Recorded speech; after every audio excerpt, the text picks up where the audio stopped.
Sir, अब हमारे दर्शक ये जानना चाहते हैं कि आपकी डायरेक्ट सेलिंग बिजनेस में शुरुआत कैसे रही? जब आपने माई रिचार्ज करने की शुरुआत की, तो शुरुआत में आपको कौन-कौन सी परेशानी आई थी और आपने उन परेशानियों को कैसे हराया सर? जब शुरुआत किया था तो ऐसा लग रहा था कि मैं बहुत जल्दी आगे बढ़ जाऊंगा, और शुरुआत करने के समय बहुत जोश था, और जोश तो अभी भी है और वो कभी कम नहीं होगा। लेकिन वो जो शुरुआत का जोश होता है ना सर, वो किसी के साथ कंपेयर नहीं किया जा सकता। और बिजनेस भी इतना तेजी से बढ़ने लगा हर एक जगह। जैसे मैंने भागलपुर से बिजनेस की शुरुआत की, मेरा बिजनेस आगे बढ़ने लगा, अलग अलग डिस्ट्रिक्ट में जाने लगा, जैसे पटना, सहरसा, अररिया, किशनगंज, मुंगेर, पूर्णिया, आरा, छपरा, मुजफ्फरपुर, गया। फिर बिहार से बाहर बिजनेस होने लगा, जैसे झारखंड, दिल्ली, मुंबई, बंगाल, गोवा, छत्तीसगढ़, आसाम, अलग अलग जगह स्टार्ट हो गया। मुझे एक बात का पता था और मुझे लग रहा था कि मेरा बिजनेस कभी डाउन नहीं होगा। लेकिन सर बहुत दिक्कतें आई, बहुत परेशानी आई। मतलब बिजनेस डाउन नहीं हुआ, बल्कि बहुत डाउन हुआ। उसके बाद मैं बहुत कंफ्यूज हो गया, क्योंकि मुझे लग रहा था कि मेरा बिजनेस डाउन नहीं होगा, और ये डाउन कैसे हो गया।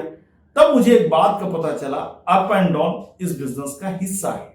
बिजनेस डाउन जाता है तो इसमें कोई गलत बात नहीं है, बल्कि मौका मिलता है तैयारी करने का, अपने स्किल और अपने एजुकेशन को बढ़ाने का, और तभी यहां से एक प्रकार का मैच्योरिटी डेवलप होता है। इसलिए मैं कभी रुका नहीं, लगातार काम किया। अक्सर जब हम किसी सफल व्यक्ति को देखते हैं तो सोचते हैं कि काश ऐसी सफलता हमें नसीब होती, या सोचते हैं कि कितनी आसानी से इन्हें सब कुछ मिल गया है। लेकिन ऐसा नहीं है।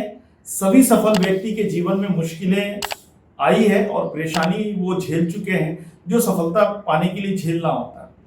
जब मैंने शुरुआत की उस समय मेरे पास भी बहुत सारी परेशानी थी। यकीनन सर, शुरुआत में अनुभव नहीं होता है, उसकी कमी होती है, सिर्फ जोश होता है, इसलिए दिक्कतें आती हैं। लेकिन दिक्कतों से लड़कर ही एक दिन कामयाबी मिलती है। इसलिए मैं डटा रहा और कभी भी लिस्ट बनाना नहीं छोड़ा, इनवाइट करना नहीं छोड़ा, प्लान करना नहीं छोड़ा, सेमिनार और मीटिंग करना नहीं छोड़ा, और मैं ये सब कंटिन्यू करता रहा। कुछ परेशानी जो मैं आपके सामने रखना चाहता हूं, दर्शकों के सामने, कि मैं छोटी छोटी वो सफलताओं से घबरा जाता था। डायरेक्ट सेलिंग की शुरुआत करते हैं तो मन में आता है कि लोग क्या सोचेंगे अगर कामयाब नहीं हुआ तो।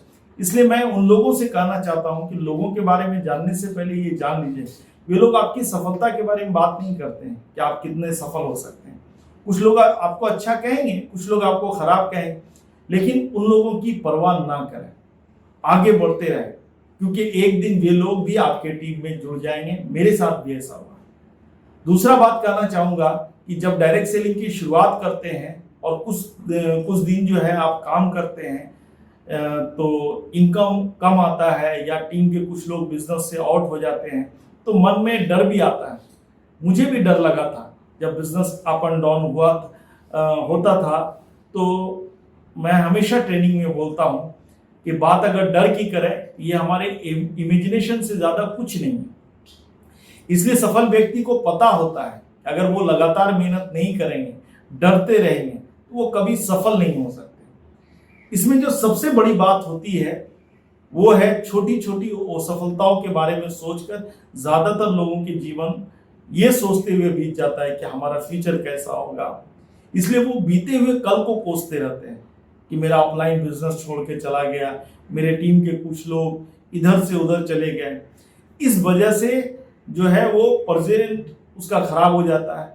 इसलिए मैं दर्शकों को कहना चाहूंगा कि सफल व्यक्ति हमेशा अपने प्रेजेंट के हर एक मिनट का सही उपयोग करता है, आगे बढ़ता है, अपने सिस्टम और अपने अपलाइन पे विश्वास रखता है।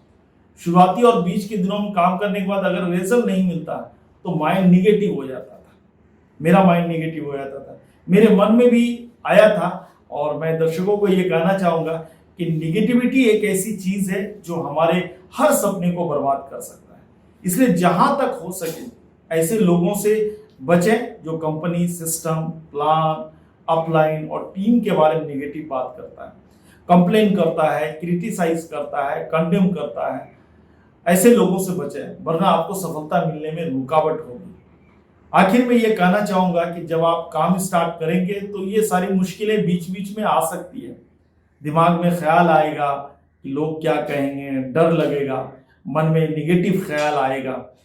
कुछ दूसरी कंपनी के लोग और फ्रॉड कंपनी के लोग भड़काने आएंगे। लेकिन मैं कहना चाहता हूं कि मुश्किलें और परेशानी ही हमें मजबूत बनाती है और संघर्ष करने की ताकत देती है। यही हमारे एग्जामिनेशन का वक्त होता है। बुरे वक्त में जो सही काम, कंपनी, सिस्टम और अपलाइन का दामन नहीं छोड़ता है वही बनता है विजेता। मैं दर्शकों को ये भी कहना चाहूँगा कि अगर शुरुआत में दिक्कतें आ रही हैं, परेशानी आ रही है, तो घबराने की ज़रूरत नहीं है। आप इन परेशानियों को पार करके ही ब्रांड एम्बेसडर बन पाएंगे।